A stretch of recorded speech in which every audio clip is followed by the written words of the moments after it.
जहां हर गांव की मिट्टी में मेहनत, हुनर और उम्मीद की खुशबू है। इन्हीं उम्मीदों को नई दिशा देने के लिए राजस्थान सरकार ने शुरू किया राजस्थान ग्रामीण आजीविका विकास परिषद, जिसका गठन 27 अक्टूबर 2011 को किया गया था। इस सोसाइटी के अध्यक्ष माननीय मुख्यमंत्री राजस्थान सरकार हैं। सशक्त समिति के अध्यक्ष मुख्य सचिव राजस्थान सरकार हैं तथा राज्य मिशन निदेशक सदस्य सचिव के रूप में कार्यरत हैं। राजीविका का उद्देश्य गरीबी उन्मूलन, महिलाओं का उत्थान, समूह, ग्राम संगठन और संघ यानी CLF की त्रिस्तरीय संरचना पर आधारित है। इसी कड़ी में राजीविका की ये पहल है कि ग्रामीण महिलाओं को डिजिटल भुगतान के लिए प्रोत्साहित किया जाए एवं वित्तीय प्रबंधन को समझने के लिए चलते हैं CLF कार्यालय में। आज हम बात करेंगे क्लस्टर लेवल फेडरेशन की यानी CLF की, जो राजीविका के तहत ग्रामीण महिलाओं को सशक्त बनाने का एक महत्वपूर्ण संगठन है। एक मजबूत CLF वो है जहां हर सदस्य अपनी जिम्मेदारी को समझता है। CLF में सभी समूह सदस्यों को शेयर कैपिटल देकर हिस्सा धारक यानी शेयर होल्डर बनने के लिए प्रेरित करना चाहिए। CLF में सभी समूह को 10 रुपए प्रवेश शुल्क और शेयर होल्डिंग का 100 रुपए जमा कराना होता है। हिस्सा धारक बनने के कई फायदे हैं। बड़ा ऋण मिलने में सुगमता, राजीविका और अन्य गतिविधियों से जुड़ने का अवसर प्राप्त होना, CLF लाभांश में हिस्सा, सरकारी योजनाओं में सहयोग, क्षमता वर्धन एवं नेतृत्व विकास।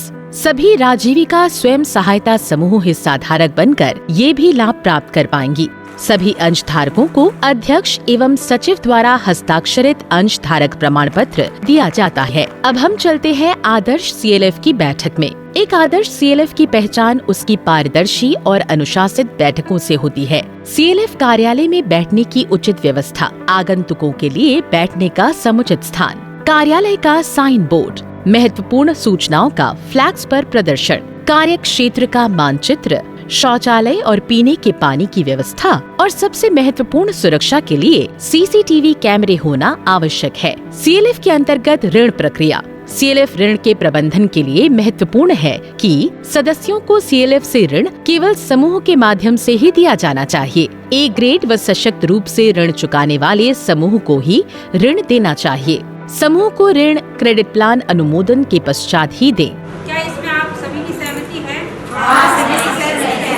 यदि SHG या VO की आयु 1 वर्ष या अधिक है तो ऋण आवेदन के साथ समूह एवं VO की ऑडिटेड रिपोर्ट की प्रति भी साथ देना आवश्यक है। ऋण अनुमोदन के समय समूह और ग्राम संगठन के बीच तथा ग्राम संगठन और CLF के बीच ऋण अनुबंध होना जरूरी है। राजीविका के तहत वित्तीय लेन देन की प्रक्रिया एक सुव्यवस्थित चक्र के रूप में काम करती है। ऋण वितरण प्रणाली में समूह सदस्य, ग्राम संगठन, CLF और बैंक की महत्वपूर्ण भूमिका होती है। पुनर्भुगतान प्रक्रिया। जब SHG सदस्य ऋण की अदायगी करता है तो वो 12% वार्षिक ब्याज दर पर भुगतान करता है। इसमें से राशि आगे 9% ब्याज दर पर VO को भेजी जाती है और फिर VO CLF को 6% ब्याज दर पर राशि लौटाता है।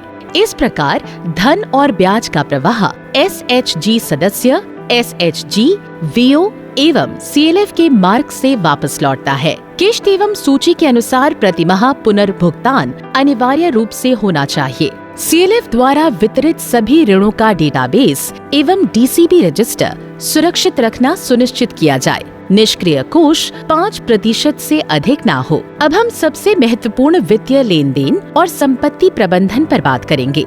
वित्तीय पारदर्शिता CLF की रीढ़ है। अधिकतर लेन देन नेट बैंकिंग से करें। प्रयास ये हो कि 1000 रुपए से ज्यादा का लेन देन नेट बैंकिंग से किया जाए। सबका प्रयास नेट बैंकिंग से भुगतान। 5000 रुपए से ज्यादा का नकद CLF में न रखें। रोकड़ बही रोज लिखें और हर महीने बैंक से मिलान करें। EC की अनुमति के बिना कभी भी वित्तीय लेन देन न करें। किसी भी सदस्य या कर्मचारी के पास CLF की नकद राशि ना हो। संपत्ति CLF के नाम पर ही खरीदी जानी चाहिए। 10,000 रुपए से ऊपर की खरीद के लिए 3 कोटेशन लेना जरूरी है। सभी संपत्तियों को स्टॉक रजिस्टर में दर्ज करें और हर महीने उसका सत्यापन करें। CLF की बैठक में की जाने वाली गतिविधियाँ। EC एवं RGB की बैठक महीने में एक बार अवश्य करें। निर्णय हमेशा बहुमत या सर्वसम्मति से लिया जाना चाहिए। किसी भी राजनीतिक एवं व्यक्तिगत दबाव में तो बिल्कुल भी नहीं। बैठक की कार्यवाही स्पष्ट रूप से लिखकर और सभी ईसी एवं आरजीबी सदस्यों को सुनाई जानी चाहिए। दूसरा एजेंडा तभी शुरू करें जब पहले एजेंडे का निर्णय लिखा जा चुका हो। सीएलएफ की बैठक में संचालन के दौरान किन गतिविधियों से परहेज किया जाना अपेक्षित है? खाली चेक पर हस्ताक्षर नहीं करें। बैठक के बाद निर्णयों में कोई काट छांट ना करें और रजिस्टर में खाली जगह ना छोड़ें। आपसी झगड़ों को बैठक में ना उठाएं। राजस्थान सहकारी सोसाइटी अधिनियम 2001 के अंतर्गत नियमों तथा उपनियमों के अनुसार सीएलएफ का प्रबंधन। एक सफल सीएलएफ वो है जो नियमों का पालन करता है। सीएलएफ को अपने अधिनियम तथा सहकारी सोसाइटी एक्ट के नियमों का उल्लंघन नहीं करना चाहिए। सीएलएफ को समय पर आंतरिक व बाहरी अंकेक्षण माह सितंबर तक पूरा करना अनिवार्य है। सीएलएफ अपने सदस्यों के अलावा किसी अन्य व्यक्ति से डिपॉजिट या ऋण का लेन देन न करे। सीएलएफ को वार्षिक रिपोर्ट की एक प्रति कोऑपरेटिव रजिस्ट्रार के ऑफिस में 30 सितंबर तक जमा करना अनिवार्य है। सीएलएफ का ऑडिट रजिस्ट्रार द्वारा नियुक्त सीए से किया जाएगा और कोई भी सीए लगातार 2 साल से ज्यादा ऑडिट नहीं कर सकता। पंजीकृत सीएलएफ ऑडिट व आईटीआर समय से करवाता है तो उन्हें आयकर अधिनियम की धारा 80P के तहत आयकर में छूट मिलती है। सीएलएफ को 31 अक्टूबर तक आयकर रिटर्न भरना अनिवार्य है। सोसाइटी नियमों एवं सीएलएफ नियमों के विपरीत पाई गई किसी भी गतिविधि पर अनुशासनात्मक कार्यवाही की जाएगी।